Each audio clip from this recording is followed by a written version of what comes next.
sy'n groew a gloew a glan, a balm yn addwynder a cheinder ei chan, o corbwll fel drych i ddawns cangair coed cnau, o bryd fel peladrau mewn gwydrau yn gwae, a'i thonau gan lamu yn canu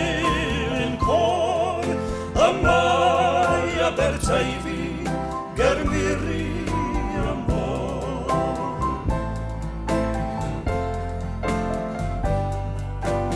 Dod o Gorscaron,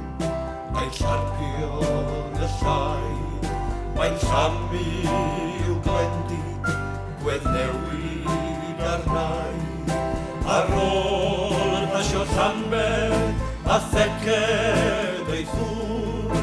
ond tenllan sy'n estyn ei darlun i'r ddŵr, to creuad yr cennar sy'n daran drwy'r ro, ond rowch i mi Deifi Llandysul bob tro.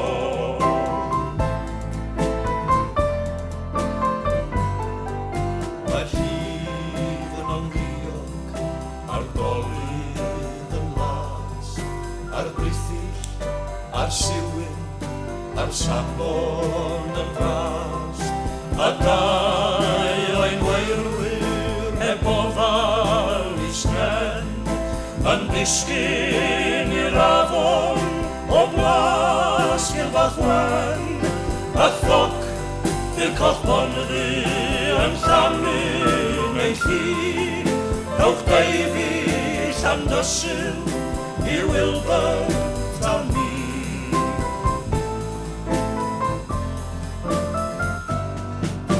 Ar fas o blaen llunin,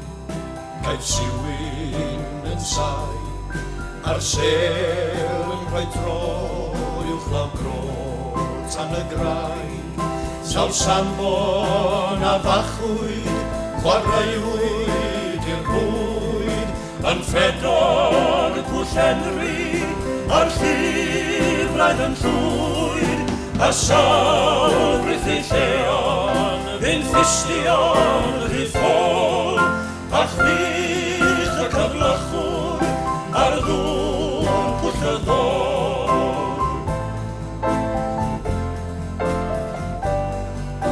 O'r bore trathurion,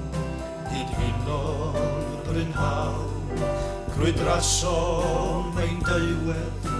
un bie, un dawn, pysgota tan Fangoed a Glasgoed y Glyn, a dal i bysgota ar nos ar y bryn, a ffas o cyfrina, cyfeillach a fi, a'r bilpid o Greigan, ar dorlan Pwll Du.